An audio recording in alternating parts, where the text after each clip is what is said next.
Hello, Open Hearts for Orphans family. This is Brooke Fremouw. I am coming to you today to give you a little bit of support in self-care. I know a lot of you guys have brought kids home from overseas for adoption, perhaps domestic adoption. Some of you are waiting, and some of you have had to swallow some really hard news coming out of China. No matter what your circumstances, I want you to know that I just finished praying for you. And then I'm excited to be able to share with you a little bit of what I have learned, both through studies, clinical studies, as well as practical application for myself as an adoptive mom to 11 children. So without further ado, let me go ahead and switch us over to screen sharing so that I can show you a slide presentation that is going to help us to follow along and get you the information that you need to be able to launch yourself into the holiday season with a little added dose of self-care. All right, so here we go. Let's take a look at this. Today, we're going to be redefining self-care. This is a specific training for Open Hearts for Orphans. So thank you for being a part of that incredible ministry and for all that you do for God's children that do not have families. Bringing them into a family is definitely one of the greatest experiences that you and your child will ever have. So thank you for stepping up and standing in that gap. The first thing I want to talk about, let me move my head. There we go. First thing I want to talk about is, why is self-care so important? Well, guys, I know that in seasons of my own life, I literally was like, there is no time or space for self-care. I remember when we had two medically fragile kiddos, or developmental issues going on, medical issues going on, and I had 6 therapies in the 5 days of the week. And of course, there were other things that had to happen on the weekends that were family related. So where was I supposed to fit in myself? That's the question that I want to work to answer with you today. I know for me, whatever's in my cup is going to be what spills out. Have you heard that analogy before? You're holding a mug full of coffee and somebody comes by and bumps into you. What is the reason that the coffee spills? Most people, the logical answer is because I was bumped. But no, the challenge in this is, no, the coffee didn't spill because you were bumped. The coffee spilled because there was coffee inside the cup, right? If the cup didn't have coffee in it, you could be bumped all day long and coffee wouldn't spill. But the reality is that your children, or the process of waiting for your children, is gonna be bumpy. It's gonna bump into you, it's gonna rub you raw, and whatever's inside of your cup, it's going to come out. It's going to spill all over your kids, all over your husband, and all over your house. And so the content of what's inside of us as we walk through the world of adoption parenting, so important that we take good care of what we've got inside of us so that when it comes out, it looks like patience. It looks like kindness. It looks like unconditional love rather than frustration, fear, disappointment, hurt, anger, right? And when we're able to take care of ourselves, we're better able to display the things that we can look in the mirror at the end of the day and say, I'm really proud of how I showed up, right? Okay. Whoa, whoa, whoa, whoa, whoa. So many of us, we don't have time or funds for the traditional things of self-care. When I talk to fellow moms, and this presentation is for moms and dads, but when I talk to fellow moms, oftentimes they say, there is no way that I can go get the pedicure. That's what I want for self-care, but I don't have $60. I certainly don't have an hour and a half to 2 hours of my time to drive there, sit and wait, get my toes done, and come home. And so how in the world am I supposed to fit in self-care? If that's you, like, can we get a little confession happening here, right? You're like, I'd love a massage, but I don't have, 100 and whatever dollars for the 90-minute massage that I need. Or you know what? Maybe I just really want to go hiking in the wilderness. That's where I feel the most connected and the most free. But again, like, by the time I drive to where it would be and actually go through with a hike, like, my house will probably have been burnt down by my kids. If that's you, this is who I'm talking to today. So hang in there with me because we've got some ideas.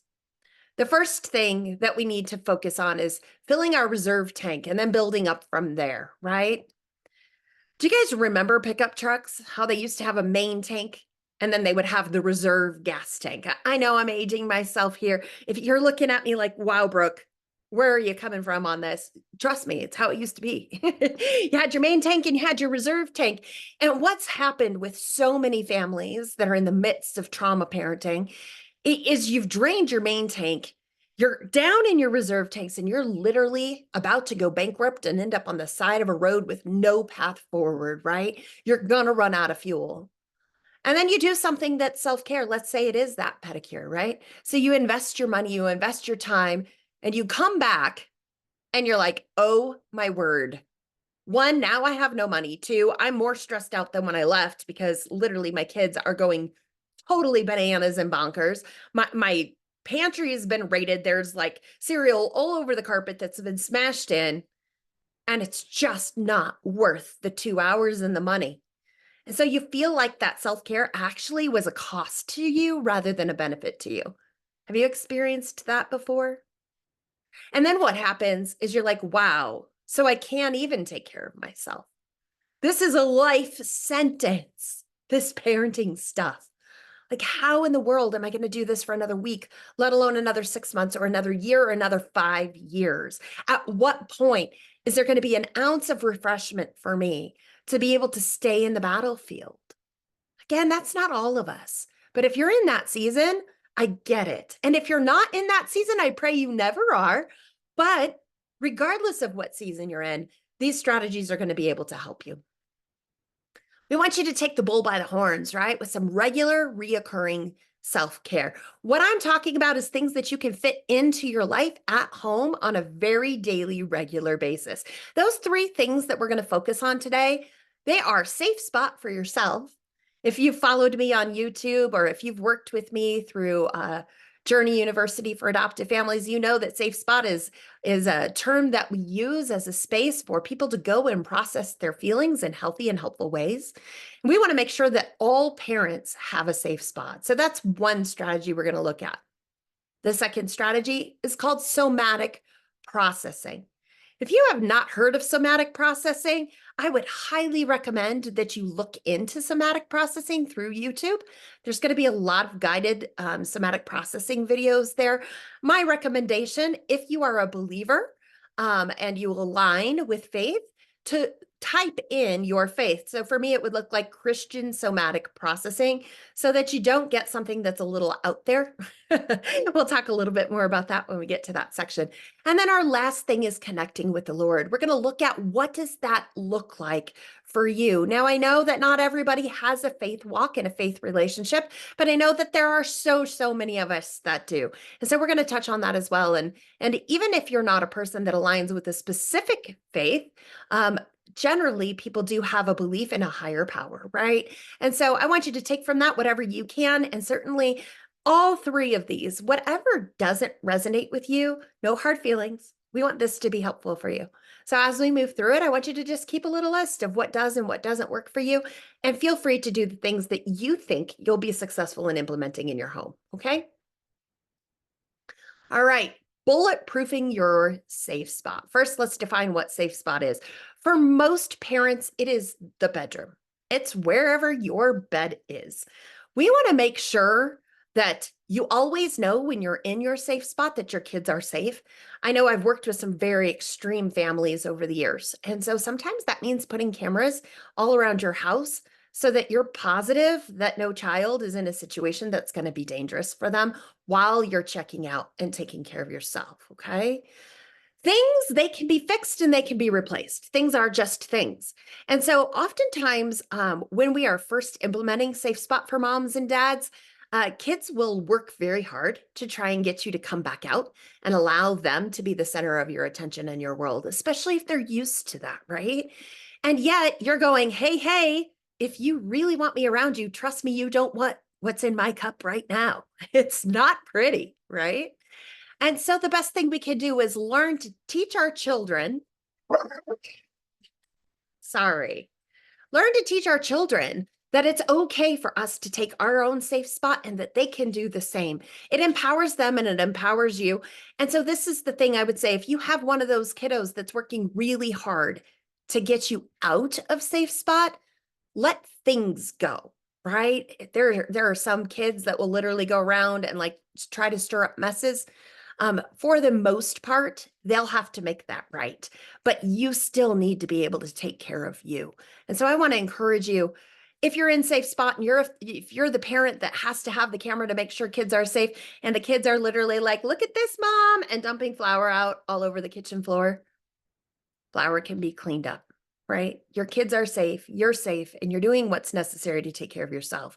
So I would say let that go and then allow that to be something that gets addressed after your time in safe spot, and your child to be a big, big part of making it right by taking care of the messes that they've made. Plan safe spot and also use it as needed. So for example, when I had my younger kids at home and my older kids were in the school system, I would use safe spot time during nap time. So even when my grandkids came and lived with me more recently, I had all the kids take quiet time. And so regardless of what their age was, whether they were 7 or whether they were 3, they had a very specific time of the day that was my safe spot time and their quiet time, which could be held in safe spot or someplace else. And depending on the child, they had activities, but I planned it because I had that to look forward to every single day in which I would be able to decompress. I would be able to not be pulled and needed like taffy, right? And it can take time to build that into a routine if kids aren't used to it. But by all means, for me, it's 100% survival. I needed it. I absolutely needed it. And so my kids learned, or my grandkids learned, hey, listen, you can stay on this couch. I can put on a quiet cartoon for you and give you some books. Here's your cup of water. Do not interrupt and do not leave the couch, right? We're going to go potty beforehand. And so that worked for the older kids. And for the younger kids, we planned a nap time schedule, right? So have those planned moments for you to look forward to and to refresh every day. And then in addition to that, if you're feeling overwhelmed and if things are not going well for you during the day, and you know that you need your safe spot, by all means, I want to recommend that you use it. Pull away when you need to pull away for that refreshment. Okay. Okay, somatic processing. This one is a new term for most people, and we definitely are having a dog issue. I apologize. Come on, Winston. Winston, come on. Come on. Yeah, he's on to me. Oh, I apologize. The life of parents and all of us have the chaos. So thanks for sticking with me, and I do apologize for that. Somatic processing, what is it? It is body-brain integration in which your brain begins to hear the signals from your body as it relates to sensations. What happens to you happens to me and has likely already happened to your adoptive children, is that that connection gets mitigated because of something known as cumulative harm effect, which is basically ongoing trauma, right? When you're in the face of ongoing trauma, fight, flight instincts kick in. They've certainly added to that fight, flight, freeze, fawn, right? They've added things, but they're all rooted in fight or flight. And those chemicals, what it does to us oftentimes as parents is we busy our hands, we busy our head, and that allows us to turn down our heart, which allows us to endure more pain and more difficulty on a regular basis. It's how we're designed as people. And yet at the same time, when that process is happening to our bodies, we lose out on a lot of joy. It's not just that our hearts are shut off to pain, they're shut off to joy as well. Also, over a course of time, cumulative harm effect causes a lot of inflammation. So we find parents that have been doing trauma parenting for decades, they oftentimes have some kind of inflammatory based disease. And so I don't want that for you. I certainly don't want that for me, and I don't want it for your children. So the sooner you learn about somatic processing and begin integrating that regularly into your day, the better you're going to be able to do life and the more resilience you'll have as you run into hard things. Okay. So somatic processing is integrating sensations from your body to your brain. Okay. Let me tell you this, it feels very, very weird when you first learn it. For me, I did not have a background in trauma. I ended up bringing a teen into my house that every resource that you could imagine got thrown into trying to help stabilize this young lady. And we did not get her stabilized. And that's when I started taking my existing education and adding trauma-informed care and higher level classes to it. And that has allowed me to understand what it is that I needed to do differently in order to endure the really, really hard seasons. I had found myself in a cycle where there was a lot of fear. Fear was probably my primary um, feeling that I walked around with. I was afraid to put my feet out of the bed some mornings and face what was outside of my bedroom door, right? It had gotten hard. And that's not to say that all families have that. They don't. When you have 11 kids, you're bound to have some of that, right? The odds were definitely stacked against me. We had some super amazing, easier kids, and then we had some that were really, really hard. Anyway, back to the somatic processing component. At the point at which I was being taught by my trauma-informed specialist that worked with me, um, the skill sets of somatic processing, I literally was like, is this some kind of voodoo? Is this some kind of Buddha something? What is this? And my practitioner said, "Hey, Brooke, this is learning to undo. This is learning to feel. This is learning to process out chemicals that have been built up in you for a really long time. So yes, it's going to feel weird. And yes, do it anyway." And so I'm going to share that advice with you. Yes, it feels weird. And yes, do it anyway. This is something that I'm going to recommend that you actually plan into your day and in the beginning, because it is such an uncomfortable, abnormal practice for most people. Start with very small intervals and try and do them frequently. So I always recommend, if you wake up at 6 in the morning, set your alarm for 5:55. And if you go to bed at, let's say, 10, plan on going to bed at 9:50, right? So that you've got just a little bit of somatic processing time at the beginning of your day, at the end of your day, and then take advantage of every little gap where you possibly can. So for me, confession, kind of gross, toilet. That is one place that I do somatic processing a lot.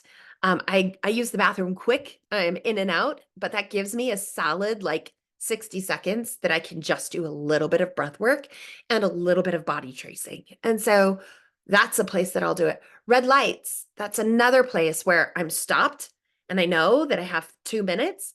And so I can do some somatic processing regardless of what's going on in my car. Let me give you some examples of somatic processing. I mentioned body tracing. Body tracing is something that is done very easily, not very easily, but is easier to do in bed when you don't know how to do it yet. And what it is you'll lay in bed and you'll start at one of your extremities. So whether it's the tips of your fingers or the tips of your toes, it's typically where it begins. From there, you'll ask yourself, what do you feel on your big toe?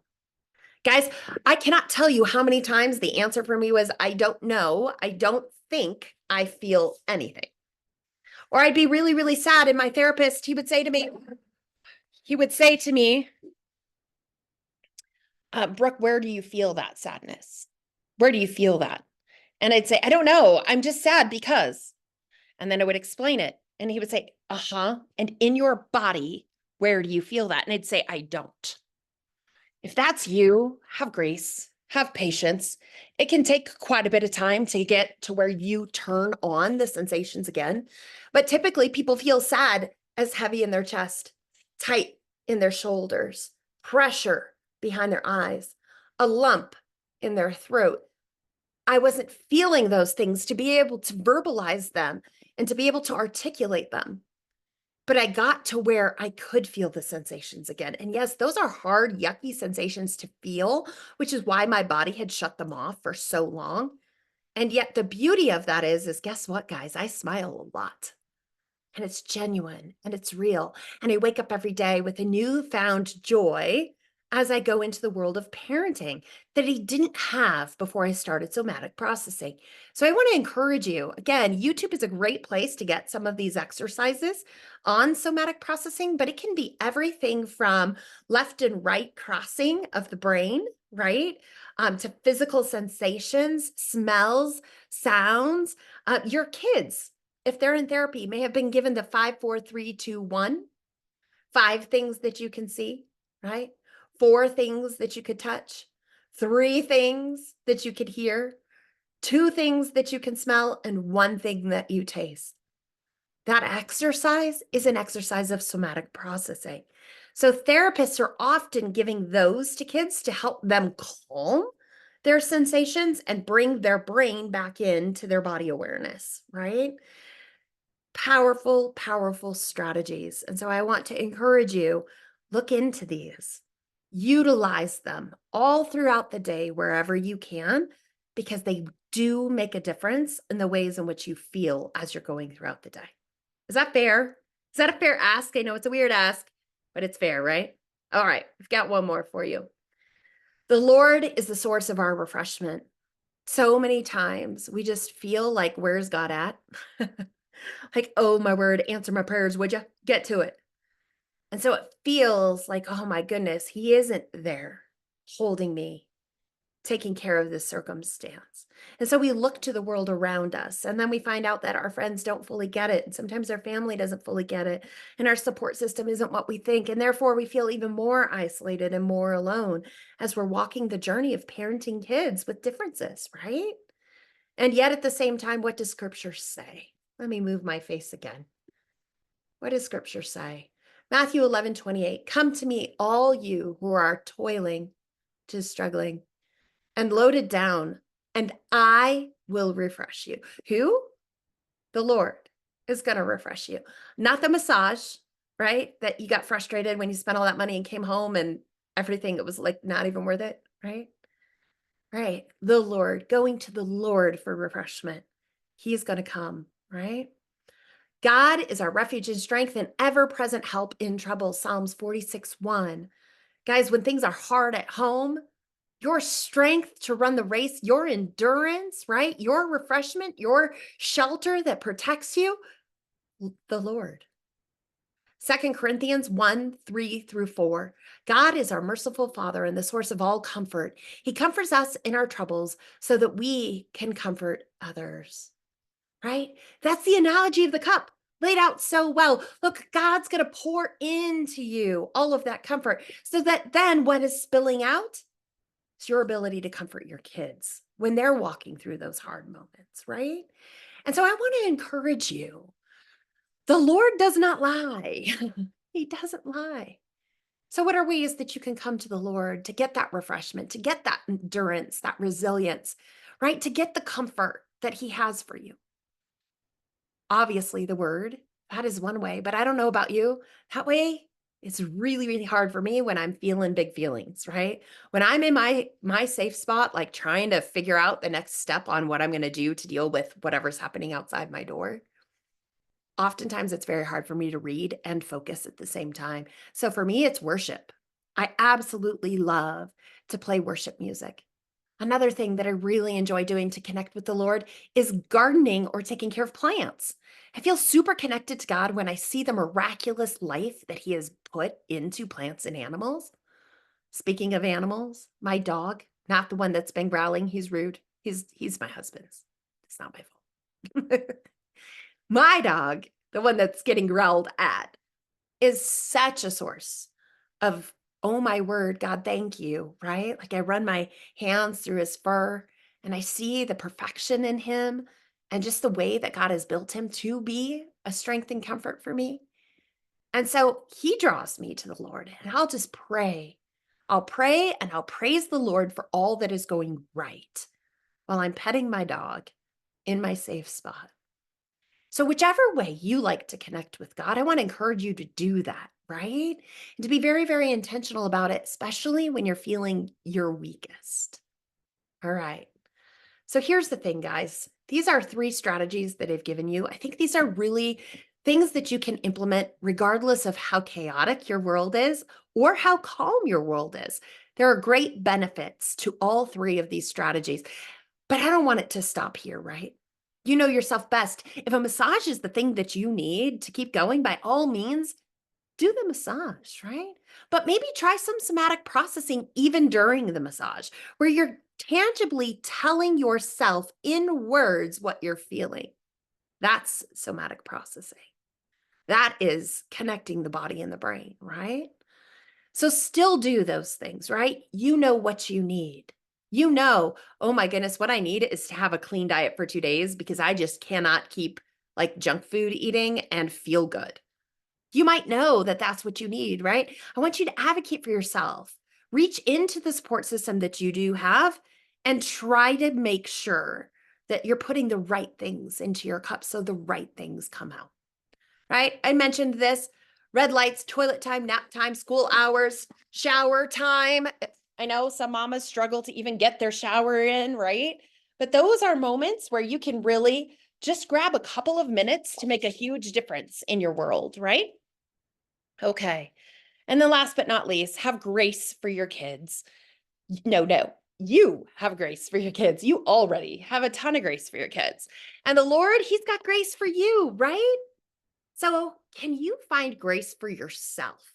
What can you let go of and say, this is not as important as making sure that what's in my cup and what's spilling out is quality? I know for me, whoo, dusting. Let it go. Yep. And I used to keep up on the laundry much better than I do now. But guess what? I'm still wearing clean clothes, right? I'm just not doing it as often and as systematically as I once was. I have a lot more piles around my house than I once had. And you know what? I'm not going to guilt myself or shame myself around those things. I used to. I was raised in a house that was super duper clean, where my mom made a homemade meal every single day, like literally potatoes and meat and vegetables and all the things. And guys, I can't. I can't do that every single day and be whole and take care of myself. So I've had to figure out where to fit in and what to let go of. And I want to encourage you, if you're sitting here going, golly, that's me, God's got you. Grace covers the things that you're going to let go of in order to better take care of yourself. All right, guys, that's all I have for you today. For more information and more strategies for you and your family, I want you to go to YouTube, find me there, Brooke Fremouw, the Trauma Mama. You can find me there, and there's a lot more videos on just some tools, strategies, and understandings for raising trauma-informed families, having trauma-informed families. God bless you. Thank you for your time. And regardless of the season that your family is, I pray that this holiday season is full of refreshment, love, and connection for you and for yours. God bless you.